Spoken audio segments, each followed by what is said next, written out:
you doing?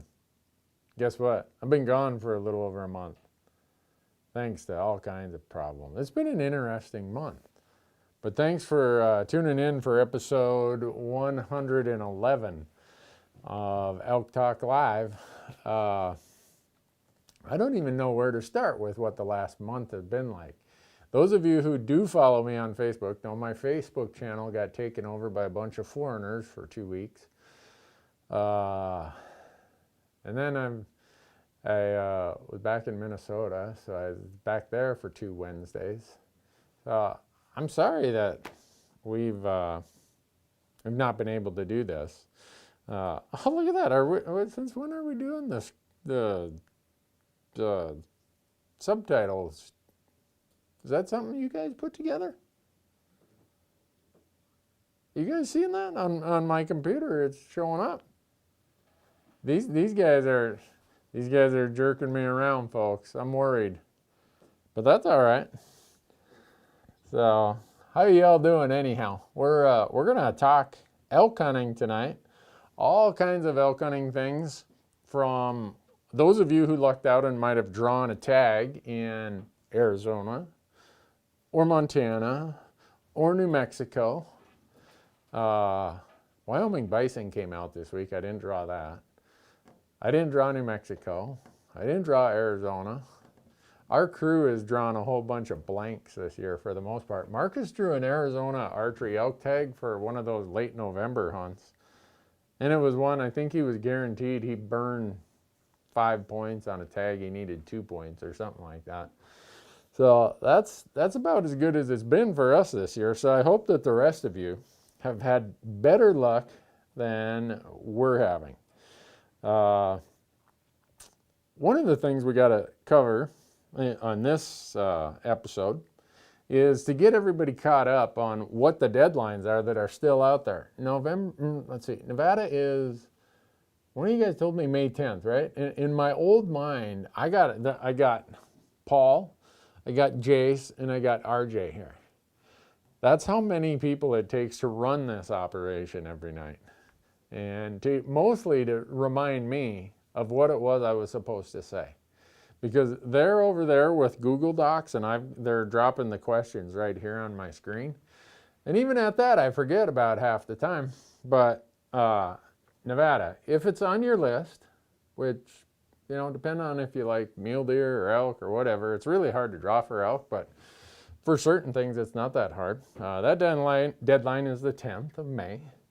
June 1st is Wyoming antelope and deer. We already had their elk deadline back in January. And so Idaho, on June 5th, they have their controlled hunt deadline. So a bunch of you were smart and you went and bought your general over-the-counter zone-wide tags December 1st.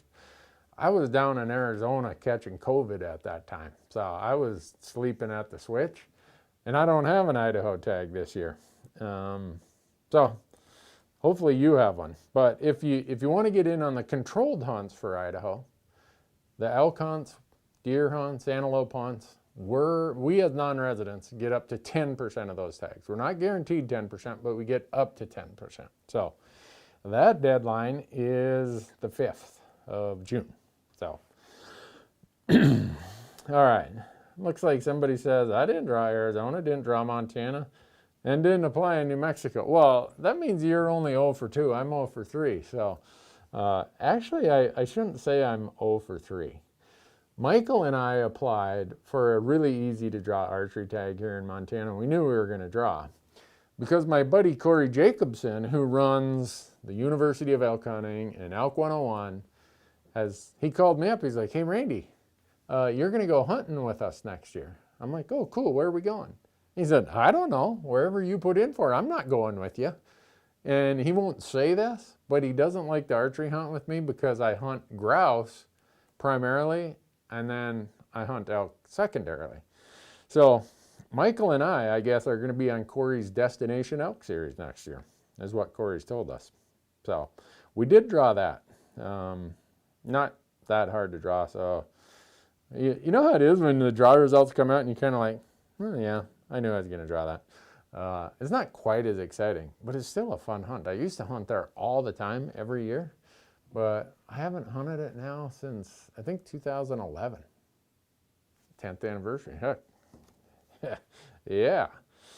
So, looking at all of these comments a lot of you have, some of you, oh, here's one. Randy, chat about the 30% non-resident application increase this year. I don't know that it was 30%, but every state this year has had huge increases, which still astounds me with COVID and everything. I thought with the economy having some unsettledness, I thought last year applications would go down. No, they went up. This year they're up. Fishing license sales, way up. I don't know. We all live in Montana. When I ask these guys, are you looking forward to this summer when it's fishing season here in Bozeman? And we're all like, no, let's get the hell out of town. This place will be inundated if it's anything like last summer. So yeah, a lot of people interested in this stuff, but you know, that's how it is. We got to figure out how we get our tags and go hunt anyhow. Rob says, my son Lucas is watching you. Can you give him a big hello? Lucas, I hope you're doing well. I hope life's treating you well. If I was you, I'd say, hey, Dad, after Elk Talk Live, you should take me down to Dairy Queen and go from there. Will I apply for Idaho? I don't know. Idaho raised their fees so much this year that with the increase in the non-resident license, the increase in everything, just, it's like, I'm not sure if I'm doing Idaho this year. I passed on moose.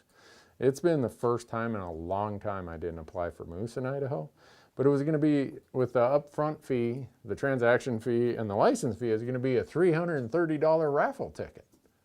I ain't doing that. I mean, I'm an accountant. I'm a tightwad, man. Oh, did you get your email from Go Hunt today?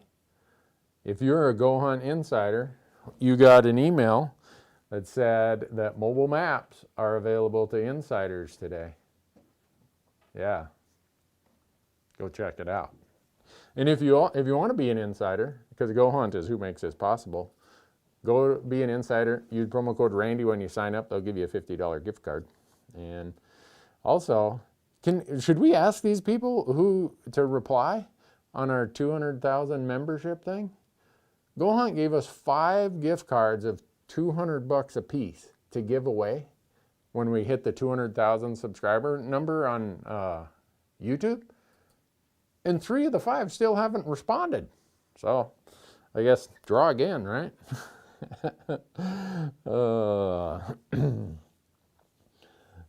Dustin says, hey, Randy, good to see you. My wife said I can't watch your show anymore. I spend too much money on tag applications. Oops. Sorry. We did have an email from last week. Someone wants us to do a whole thing on marital harmony, how you hunt a lot and have marital harmony. And I always tell people, go listen to the Elk Talk podcasts.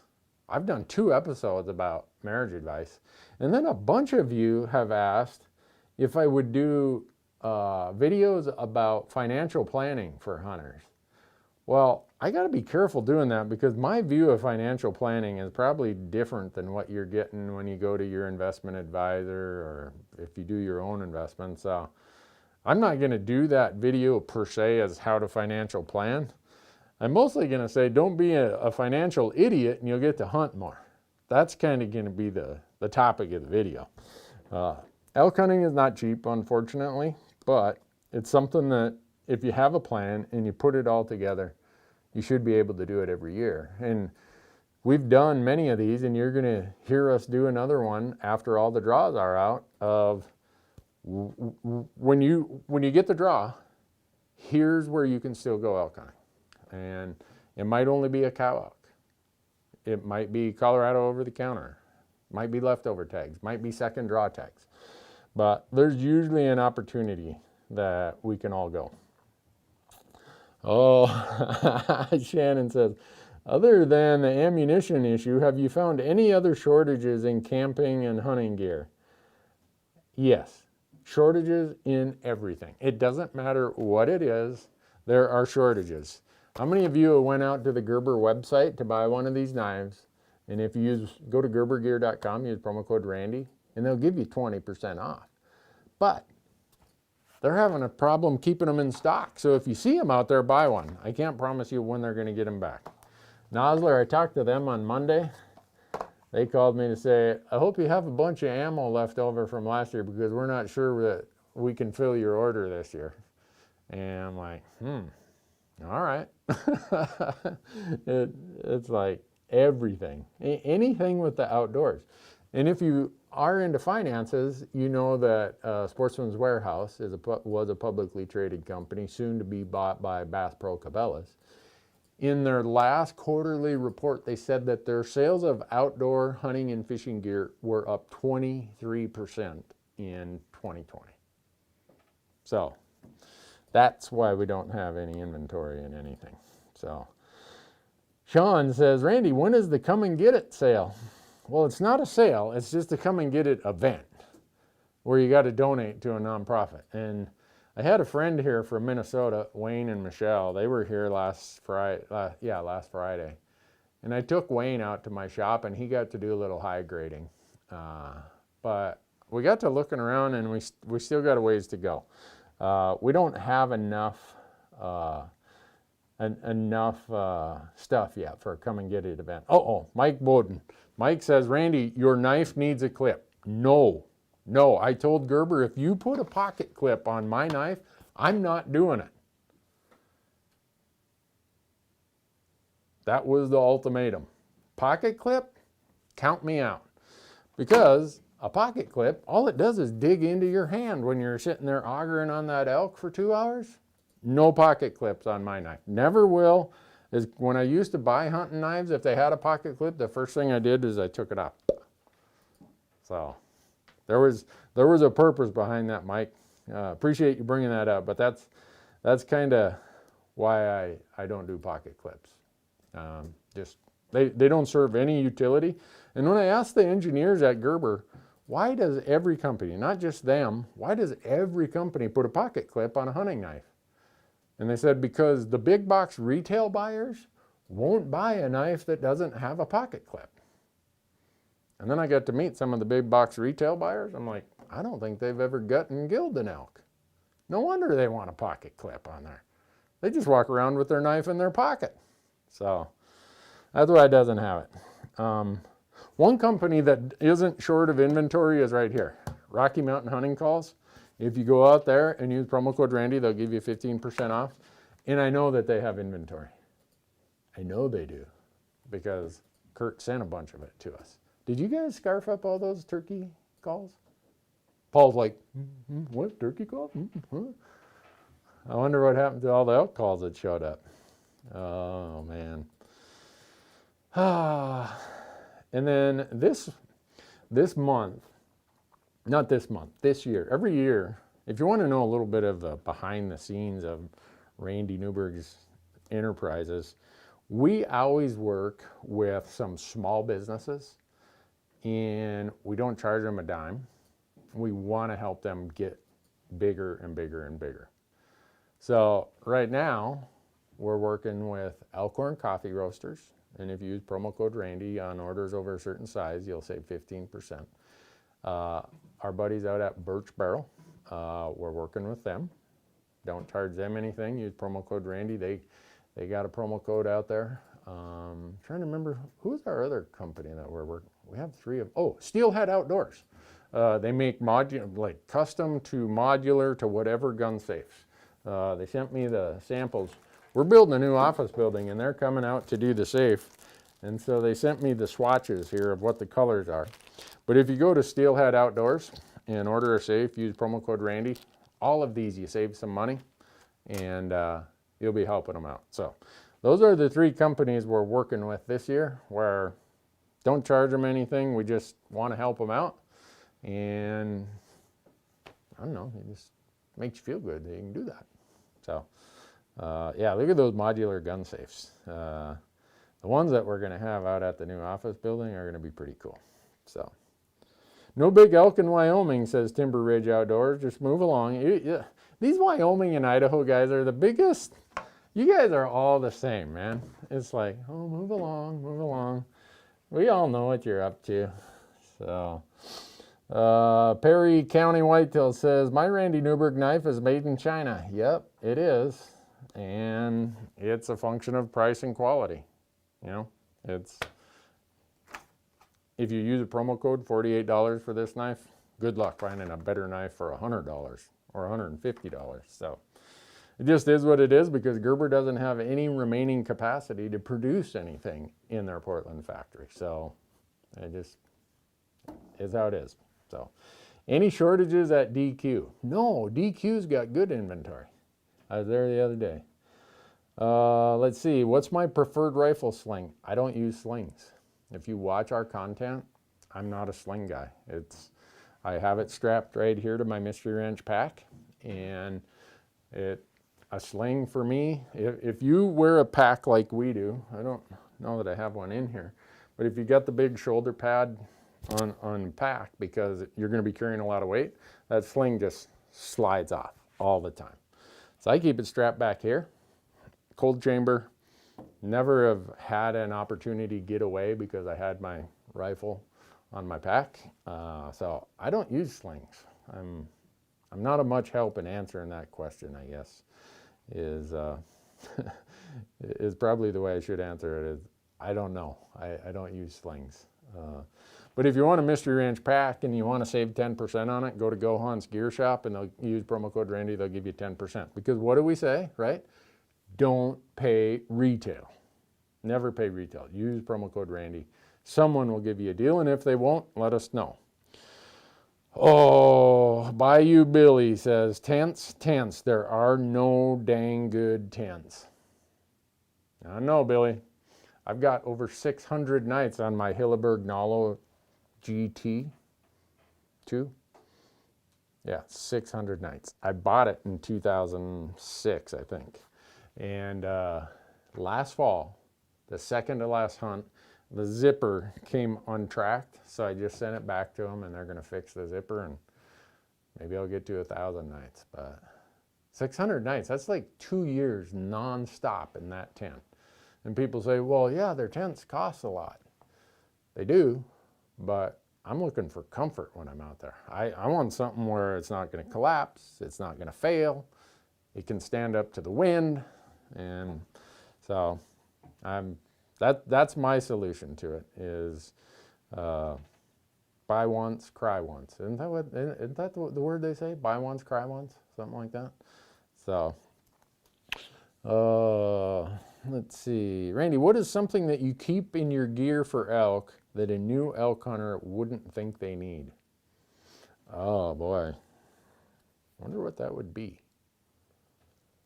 Game bags. I see a lot of people go without game bags. I'll think about that one. I'll come back to that. Fresh pair of socks every day.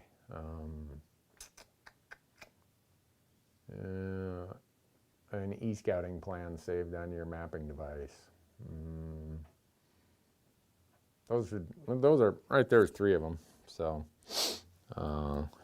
is the Mystery Ranch pop-up frame capable of hauling elk quarters? It can, but man, you're asking it to do a lot. Or go with a pack like the Guide Light, like the Pintler. I use the Metcalf. The Pintler would do it.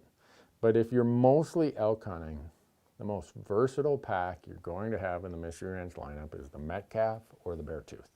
Those are the 2 that I use. So, is my son Matthew hunting with us this year? I hope so. That's John saying I hope so. I hope so too.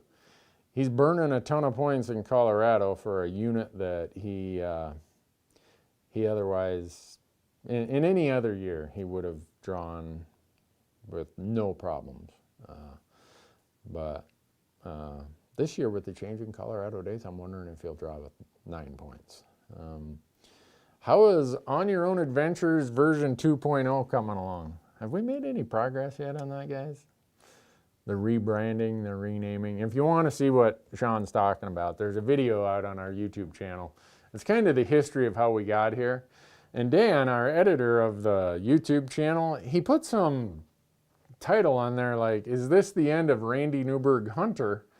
And he meant it as, is this the end of the brand called Randy Newberg Hunter? And everyone thought Randy's dying. It's like, how did we not see that people would wonder about that?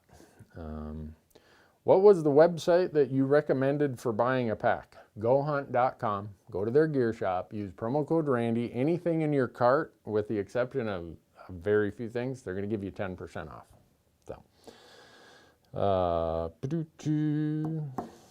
hey Randy, I just bought a Mystery Ranch Metcalf 4 days ago from Go Hunt and it saved me $50 by using your name. See, you know, I'm not all bad. I can save you money. I wish we could figure out a way to save you money on rifles and ammo and stuff, but anything that's regulated like that, we're not allowed to do it. So, let's see. Do I treat my game bags with any sauce to keep the flies off? Nope. I just wash them, bleach them, take them out in the woods again. So, what is the weather website? Depends on which one you're talking about. Clinton says, your Facebook link is not letting me make comments. Well, that's a bummer. Wonder why that is. So you guys saw our Facebook account got jacked, right? The only reason we have access to our Facebook account right now, we've not posted anything out there until this stream ran out there. The only reason we got control of it is a U.S. senator, their staffers, Senator Tester's staffers, follow our content, and they called me and said, what is going on with your Facebook channel? And I told them, I said, these foreigners have had it for a week. Well, that was on a Friday. By Monday, Facebook's person, her name starts with a C, wonderful person, title says Government Affairs, is helping us get control. But even with her help, it took another week to get our channel back.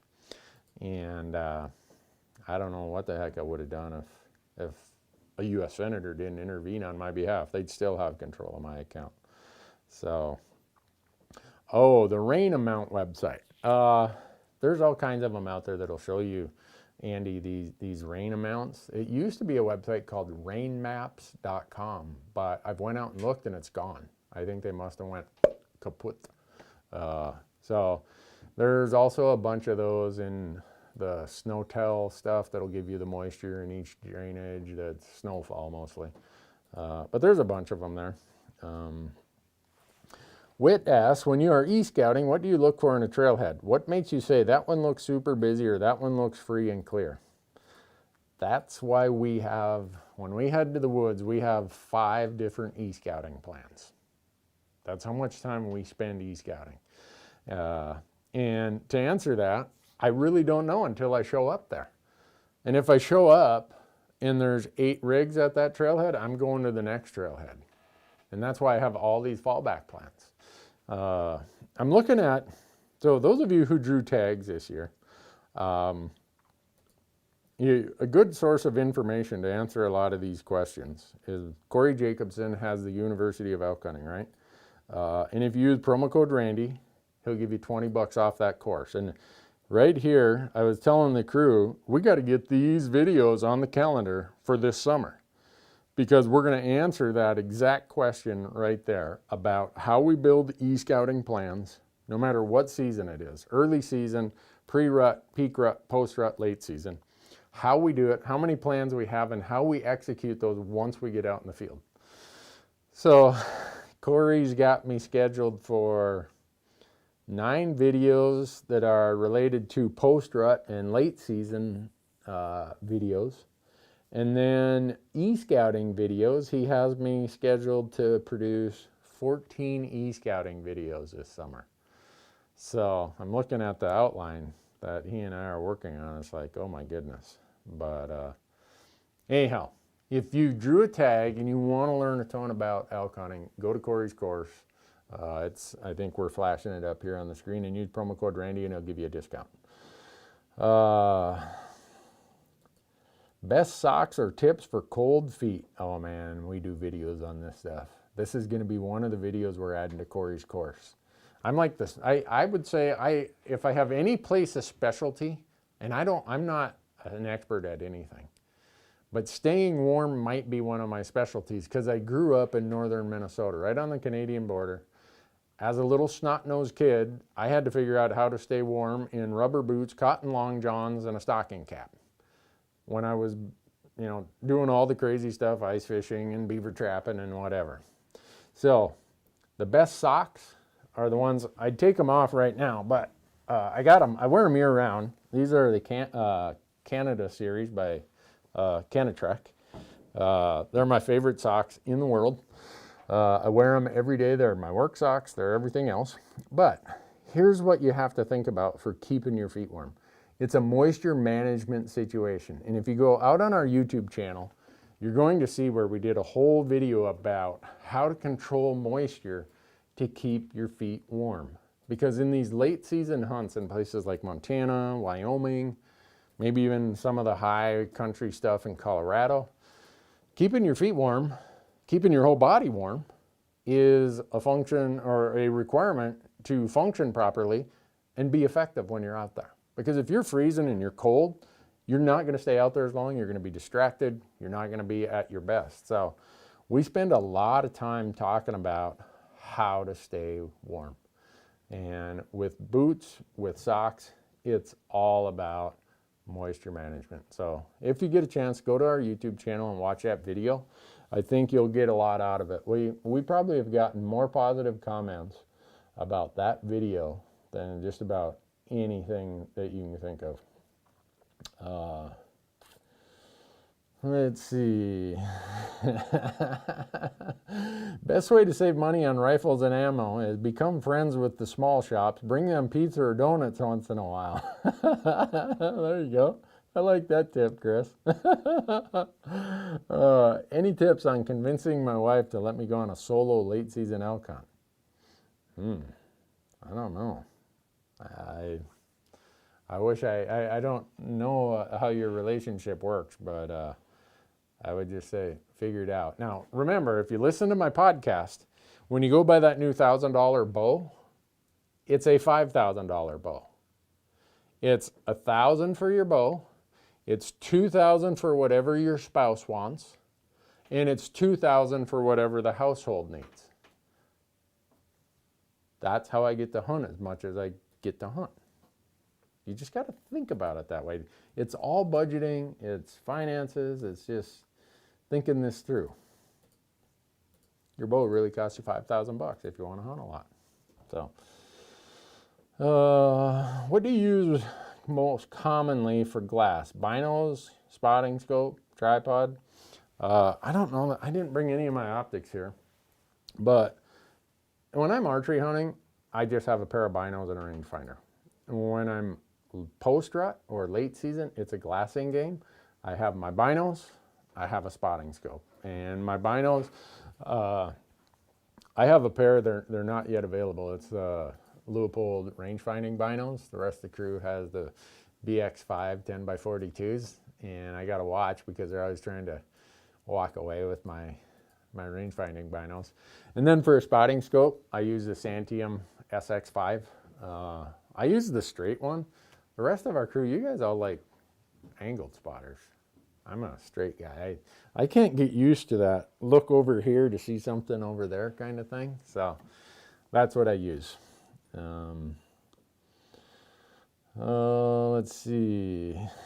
So you have to bribe your wife. Now I get it. Well, yeah. I mean, geez, what do you expect? Any chance I would do a video on mule deer? I'm the worst mule deer hunter you ever met. Any mule deer I shoot is just because I was with really good other people who helped me out, or I found a dumb one that didn't realize that I was the worst mule deer hunter around. So I don't do a lot when it comes to mule deer hunting. I mean, I do it a lot, but I don't consider myself very good at it. Am I hunting Oregon this year? I doubt it. Am I hunting with Corey this year? Well, we're going to be on Destination Elk, but Corey told me I don't get to hunt with him. And he won't come out and say it, but he gets frustrated with me because, well, he's chasing beagles, I'm chasing grouse. Do I carry parachute cord? Absolutely. I carry about a 20-foot piece of it. What's your favorite sleeping pad for the backcountry? I've tried them all, and I keep going back to my thermal, what is it, Neo Air, the yellow and silver one, the super lightweight one. Unfortunately, it squeaks a lot when it's cold and you're laying there every time you roll over. But that's the only one I have that doesn't have problems. I've tried just about every other make and model, and I end up with little pinhole leaks all the time. Or some of them, I've even blown the seam out of them. So that's what I end up using. When's the grand opening out at your new digs? I don't know. You have to talk to the contractor. What did he tell us the other day, RJ? August 15th? So we've went from June 1st to August 15th. And it's not his fault. It's just there's no building materials to be had. So we'll see. What is that? I don't know if someone asked, but did you draw New Mexico? No New Mexico. Have ever hunted Northeast Oregon? No, I haven't hunted Northeast Oregon. Is there a date that the Colorado drought results will be announced? It varies. They started about May 23rd, 24th for elk, and then deer, and then antelope. They've already announced moose, goat, bighorn sheep. What else? I think those are, yeah, they've already announced those ones. But the elk is going to come out usually that third week in May. Let's see. What else we got here? You guys got a lot of good questions tonight.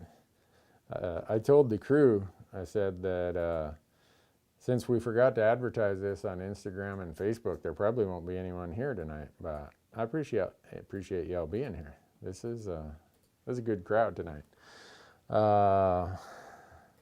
I don't believe I ever saw you show us a setup of how you pack your backpack. Oh yeah, we've done bag dumps, we've done adjustment videos. Last year in New Mexico, we did a whole video series about 3 different, if you go out to our YouTube channel, we did a video this winter from our New Mexico hunt last year. So we had a Pintler, I think, or was it a Sawtooth? And then I know we had, Dale had a Metcalf and I had my Beartooth. And we showed how all 3 of them, they're just different sizes, how we did this with all 3 of them. And it worked out really, really good. A lot of positive comments on that. I think we're going to probably do some more of them just because people have a lot of questions about how you use your pack, how you set it up, what's in there for a day pack. So putting that on our system, or on our channel, the system we use, would be some type of, I think, valuable content. So, has anyone filled out our survey that we had out there? Did we pull the winner yet, Paul? Yes, but we haven't announced it. We've pulled the winner, but we haven't announced the winner. But so we did this survey. We've been working on it for 3 or 4 months, and it's about, a lot of you have asked if we would, in addition to all the free stuff like you have here, would we do a subscription model? So there's no ads. Everything is all in one place. You don't have YouTube or Facebook feeding you an algorithm and all that. And we're working on that. So a ton of you filled out that survey. I think we ran it through the first, did we, Paul? Something like that, or I can't remember. Anyhow, last week sometime. We pulled the winner. We got to notify him. But all right, Brittany says, yeah, I did the survey. Isaac did. Brody did. Cool. Thanks for doing it. I can't tell you how much your feedback drives what we do. And same with all these questions. How many pages do we have since last February? 90 some pages of your questions that we go through and we scroll all your questions. 90 some pages of them when we're looking for what content should we put on our podcasts, should we put on our YouTube channel. So those of you filling out that survey, it's driving where we're going and what we're doing. And I'm so lucky that we have so many of you who are willing to take the time to share what you're thinking. because it doesn't matter really what we're thinking. Yeah, we got some ideas and we got some things on our whiteboard over here. Yeah, we want to do this and we want to do that. But you telling us what you want to see, what platforms you consume your content on, what you don't like. You know, maybe we experimented with this and you're like, Randy, no more of that. Or maybe it's something that the crew came up with, like shop stories. Last summer we did 2 shop stories, the 5-alarm chili and the Alaska moose hunt that went south. The crew almost had to take a spear and push me in front of the camera to get me to do those. They turned out to be big hits. I had no idea that people thought that me sitting there telling these funny stories was worth listening to. So, because of all of you giving us feedback, we start doing that kind of stuff. Did I apply for the Arizona Bison Reduction Program? No, I didn't, and no, I won't. If they called me today and said you were selected, I ain't going. I don't like what they're doing there, the national park system. If that's how you guys want to do it, I say you guys go shoot them. Don't have hunters be your henchmen. Because if you ever saw what happened in Montana when we first started hunting bison, they'd have a Park Service person go with you or a Fish, Wildlife, and Parks person and you'd shoot them. We were all over the news. And I hope I'm wrong, but I would just about bet that when they start tipping these bison over, the National Park Service is going to have these hunters doing it, and who's going to get the blame? The hunters. If you guys need them removed in the park, you guys go remove them. That's my thought on it. So I don't think hunters need to come and clean up other people's messes. So there you go. You got to be careful when you ask me a question because you're going to get an opinion probably. And sometimes I hear back, people are like, I don't agree with your opinion. Okay, I get it. Let's see. What state has the best resident hunting opportunity? My wife wants to move to Idaho, Wyoming, or Arizona. I'm absolutely addicted to elk hunting. Wyoming. Wyoming has the best resident hunting in the West. I used to think it was a toss-up with Montana, but no. Montana has a legislature. They all think that they're PhDs in wildlife, and they mess things up and do this and do that. Wyoming's legislature, they dabble in a little bit, but they don't mess it up. They do a good job.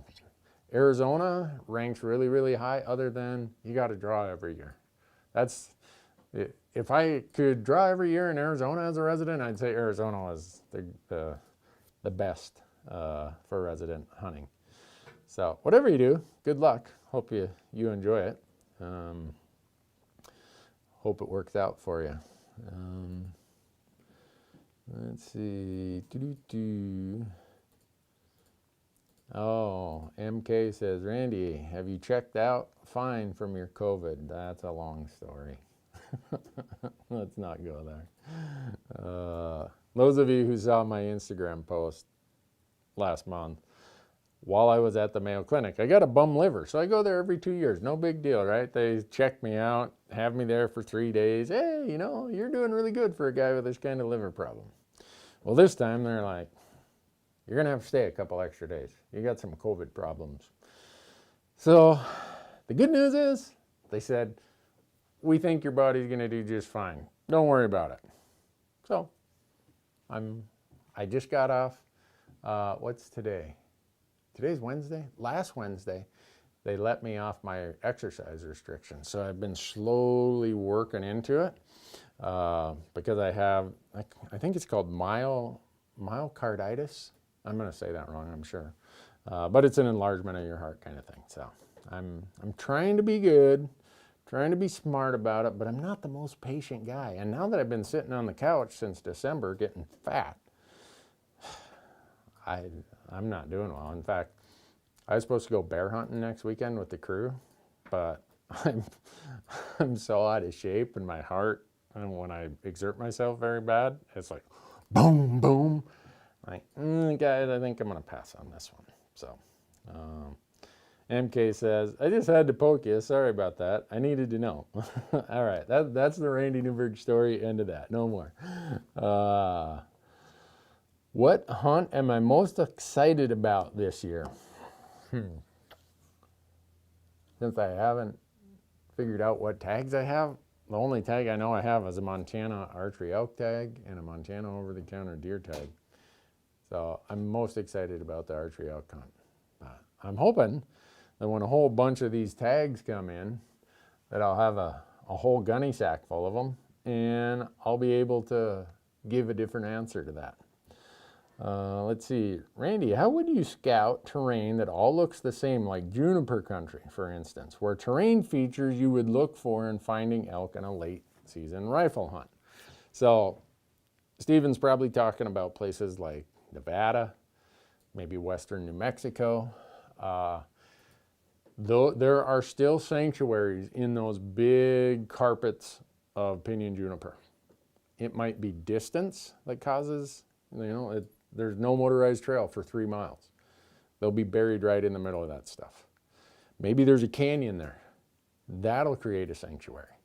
Or maybe there's some type of land ownership where on the backside of some private land, you got to make a 2-mile loop to get around there. That'll be a sanctuary. So those are the places that I look in those big juniper complexes when I'm late season hunting.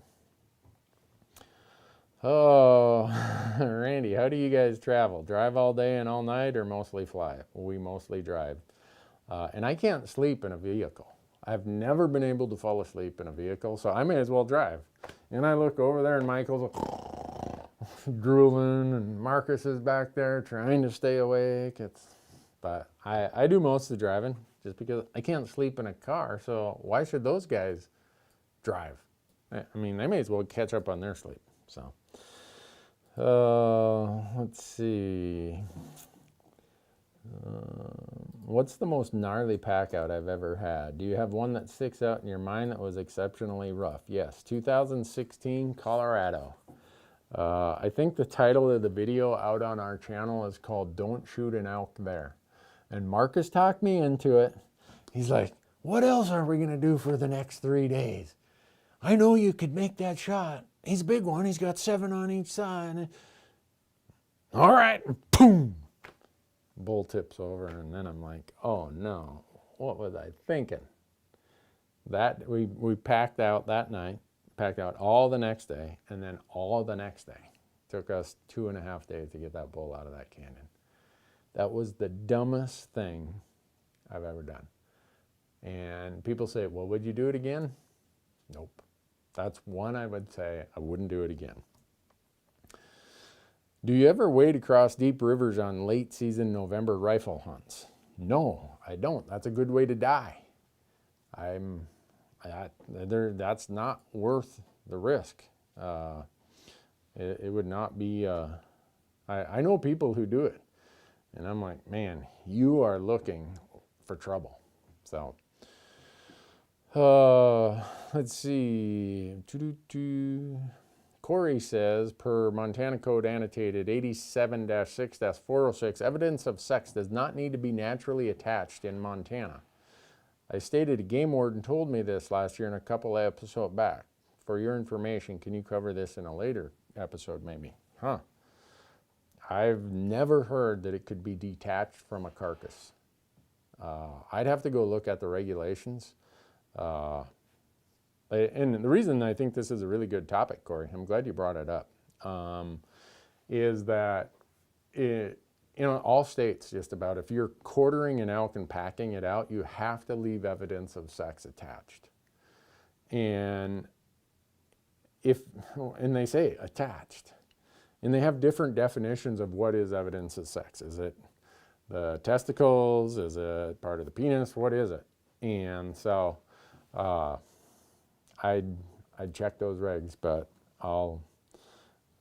I'm not going to take a chance based on a game warden telling you that. I'm leaving it attached. So everybody should do what they think is right. Oh, let's see. Hank Richards, how many guys have you heard that did not draw their 900-20 archery elk tag in Montana? And what is your opinion on the lottery system on how the lottery system in Montana has changed. I think it was 3 years ago. What is there, like 3,500 tags or 3,600 tags, something like that. There were like 40 people who didn't draw. I was one of them. It's like, really? How could I couldn't pull this off if I tried. So I've heard of some guys who didn't draw this year. But we haven't had any change in our lottery system. We've been on a bonus point system for those tags I sat on that committee that came up with that bonus point system, and we did that in 99 and 2000. And then they implemented that system, I believe, for deer, elk, and antelope in 2004 or 5. So we've been on this same system for about 15 or 16 years now, something like that for deer now. So, am I going to hunt Utah elk? I hope so. We're supposed to find out on May 12th. When's May 12th? Is that a week from today? Oh, I hope so, but I doubt it. I don't have very many points. I'm probably not going to make it. So Ben, what's with Ben? He must have a Utah buffalo tag. He says, enter pointers for a buffalo tag in Utah. What pound draw weight was your bow when you did that hunt? 62 pounds. Shooting a total arrow that was just right at 500 total grains, and worked really good. So, Randy, I drew a unit 16B New Mexico elk tag in the Gila Wilderness. Amazing hunt.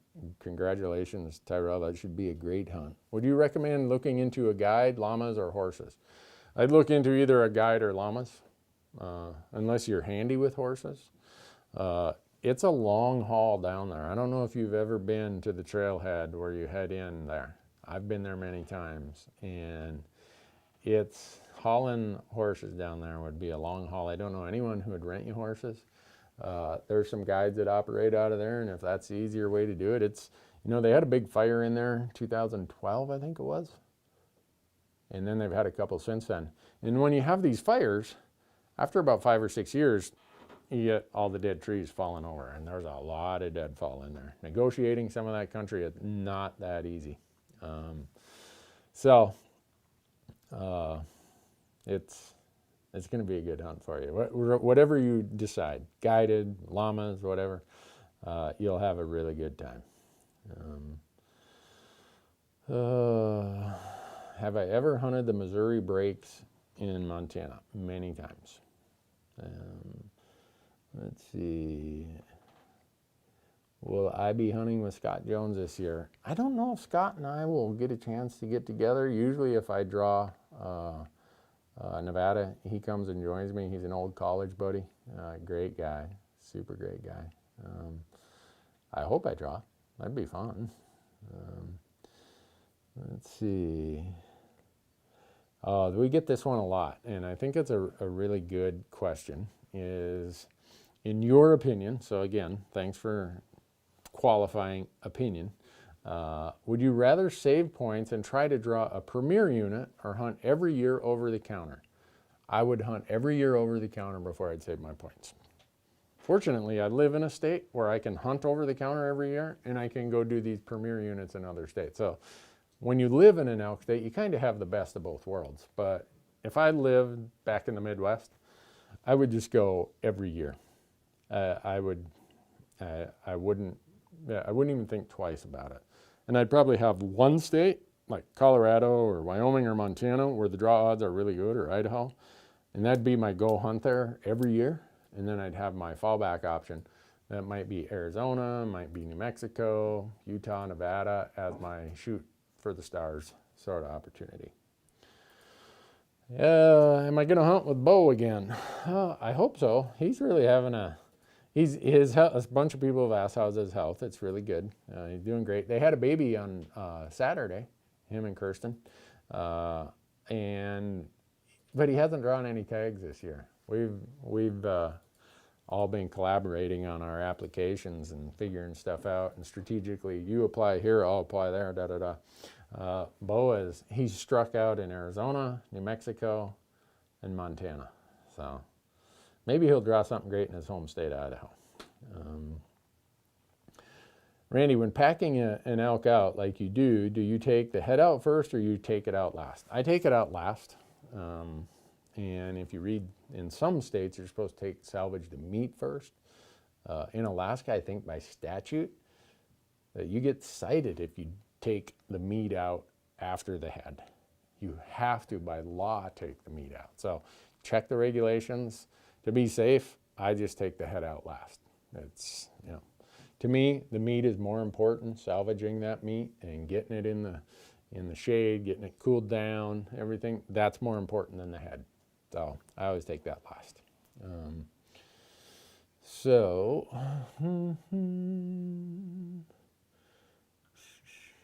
Help on camp dynamics and getting younger folks involved. Make it fun. That's the biggest thing I'd say. Make it fun. If it's fun, they're going to be there, and you're going to have a good time. Trevor, finally, Trevor's like, hey, Randy, have you used the Go Hunt Maps app? I got my email today for an iPhone app. I'm stoked to give it a run here soon. The crew has been using it, and they heckle me because I'm the only Droid user of our 12 people here. And Go Hunt's Droid platform is running about 4 to 6 weeks later. So the only way I've got to use it, I've been using their desktop module since last summer. But I haven't been able to go out in the woods and use the new, what is it, iOS? Is that what you Mac people, iPhone people call it, iOS? So I haven't been able to do it because I'm the Luddite who is a Droid person. But I might become an iPhone guy, and here's why. The new iPhones with iOS 14.5 allow you to select if you want to let companies like Facebook track your activity. And after my experience with Facebook, no, I would switch to a damn iPhone after my lifetime of being a Droid user just so I could blank out Facebook. Do you guys have the pictures our buddy James, the Wild Country comic guy, did about me giving Mark Zuckerberg a wedgie? If you have those, we should throw them up there, but we probably don't have them. Anyhow, that's a side note that I know you were asking about the Go Hunt map application. Go there and use it. If you're an insider member, you got the email today. And if you want to go, that's just one of many reasons to be an insider. And use promo code Randy when you sign up. They'll give you a $50 gift card in their gear shop. Oh, supposed to be a full moon in Colorado's first rifle elk season this year. Any tips? What's your moon phase advice? Thanks. Ignore it. Just go. That's my advice, Joe. I know that sounds kind of tongue-in-cheek, kind of smirk, but we have to hunt. We're going 5 days, 5 days, travel, a couple days off, 5 days of hunting, travel, a couple days off. We go no matter what the moon phase is. And I'll be honest with you, we really don't see that big of a difference. When we really run into problems is if we have a full moon phase and it's really hot in an archery hunt. That's when we can get messed up. So other than that, I really don't have any advice for it because we just ignore it and off we go. So, man, I'm talking a lot. My throat's getting dry. A lot of good questions tonight. Let's see. Dan says you'll never regret going iOS. All right. Neil says, hey, Big Elk Coffee is now my #1. Everyone should try it. Neil, I don't know where you're at, but cool. And when you do it, use promo code Randy.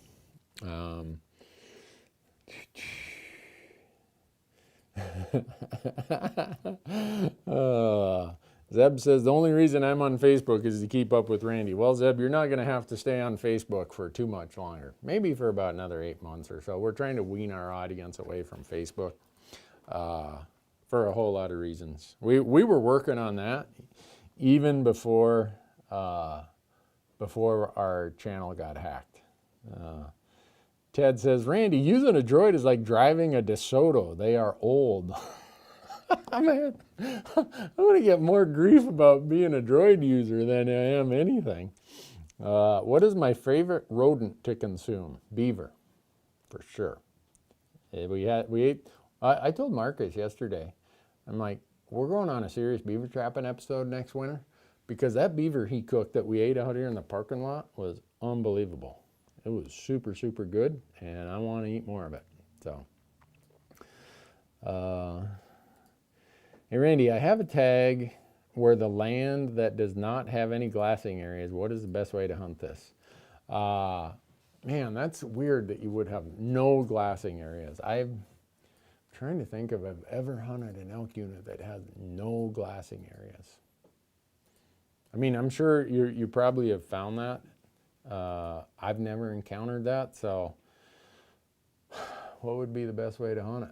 I guess I'd find what other factors are going to concentrate elk, either water or food, and I'd try to go to those places. I'd look for some disruption to the canopy, whether it's a burn, an avalanche chute, a thinning, a clearing, and I'd hunt those kind of places in the early and late parts of the day. Man, that'd be tough. I'd go try find an area in that unit that I could glass from. So.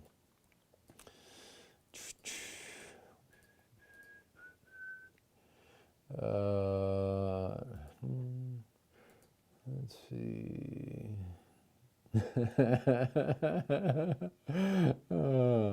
Randy, what is your best way for identifying older cows on an antlerless hunt? If you watch a lot of elk and really study them, you can do this on video or out in the field, you'll see the older cows are almost like bulls. They walk a little bit stiffer. They have a little bit more of a sway to their back. They're going to be a little bit wider in the gut, and their head is going to be significantly bigger. So those are usually going to be the older cows, and it's usually easiest to tell it when they're standing next to other cows. So you'll see 6 cows standing there, and one of them just looks a lot bigger. It looks like blockier, head is bigger. Yeah, you'll know, and that's usually the older one. It's good that you ask that because, you know, a lot of people, they believe in the conservation side of it, and a cow that's towards the end of her life, 12 years old, she doesn't have that many more calves to give. So if she's there and a 3-year-old's there, it's good if you shoot the 12-year-old because the 3-year-old's got a whole lifetime ahead of it yet to be more productive. So one of the things we've talked about is someday doing a cow elk, I don't know what you'd call it, trip series where we go and hunt cow elk in as many states as we can because cow elk is cool. It's so fun. It's great meat. It's way easier to get the tags. And we get a lot of questions about cow elk hunting. And we kind of skip over a lot of it because at its most basic premise, cow elk is about, you know, guys, I just noticed that my head is cut off in the video, or is it just me? It's me, sorry. But it was how my screen was positioned. Cow elk are kind of on the same pattern the whole time. Food, food, food, and food. So hunting cow elk is quite a bit easier than hunting highly pressured bull elk. So we just kind of make the assumption that people will figure that out. And maybe that's wrong. Maybe we should actually go do some cow elk hunts and talk to people about how we're doing, how we're approaching it, why we're thinking about it this way. Well, hopefully we get to see your wife hunting with you this year. If not, we know she's a better shooter than you. Well, John, I'll tell you she's a better everything than me, but you will never see her on camera. She is, people are like, why don't you post some photos of your wife? I don't have any. She's one of those, no, don't take a picture of me. And if I did post a picture of her, I'd need a divorce attorney. So that's just the way it goes. And she is thinking about going to Wyoming with me pronghorn hunting because she hunts.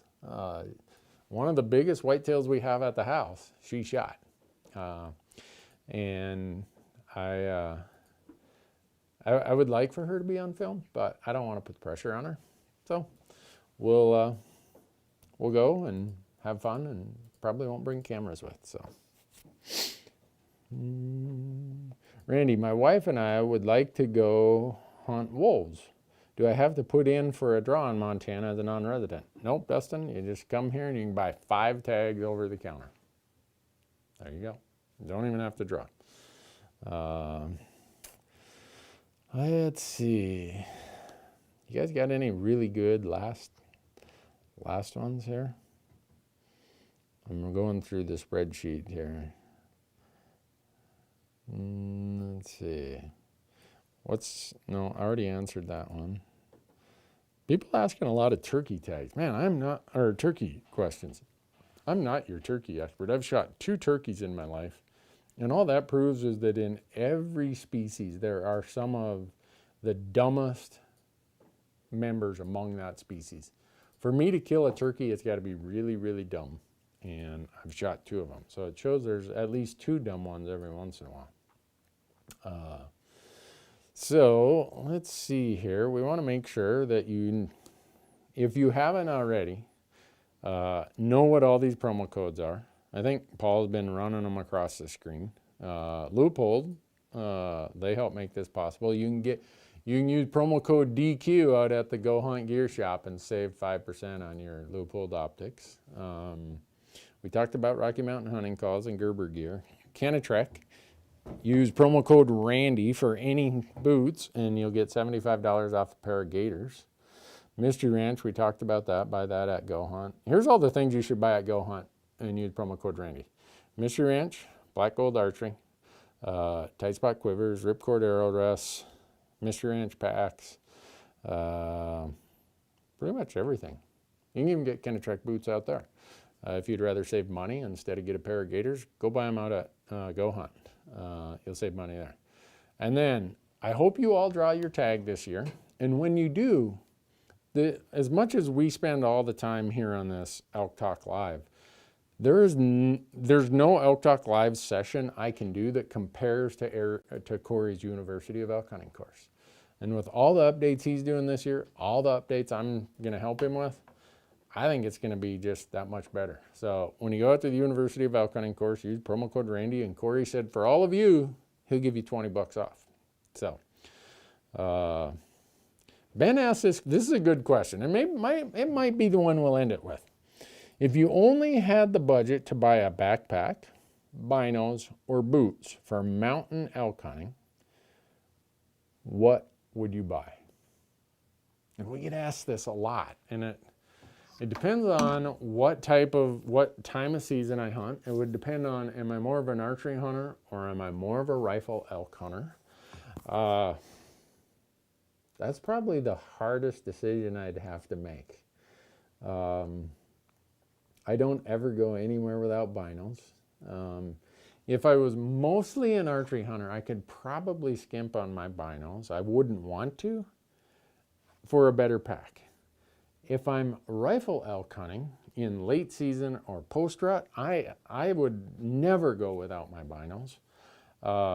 And in all of those, for mountain hunting, I can't afford to ignore my feet because my feet are what get me there. It's what gets me up the mountain, gets me back away from the trailhead. When I'm packing out weight, if I'm lucky enough to kill one, man,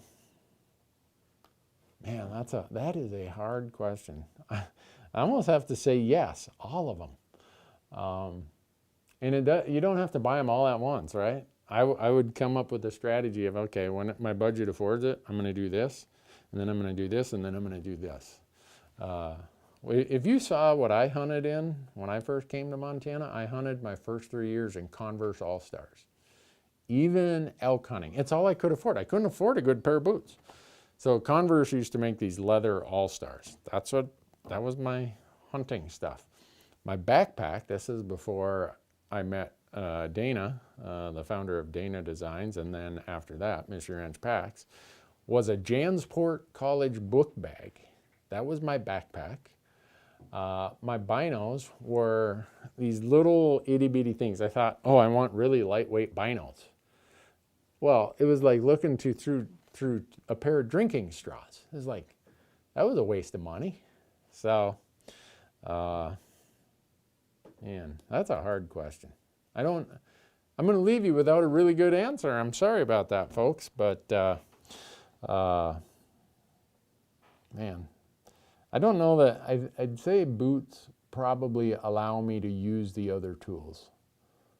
Without really good boots, I'm not going to be able to go to the places to use my binos or to need a pack, because I'm not going to get back there where I'm going to shoot anything. So if I can't get back there and shoot anything, why do I need a pack? I'm not saying don't buy a pack. I'm saying you kind of got to start and think that through. So, all right, go down to Cannatrack, use promo code Randy if that's the only thing you have money for, and they'll give you a pair of gaiters also. Other than that, I hope that when the results come out, that Colorado gives you a tag, or Idaho, or Nevada, or Utah, or whoever. And we'll try to do this next week. All goes well. That's the plan. And we'll put it out with a little more notice.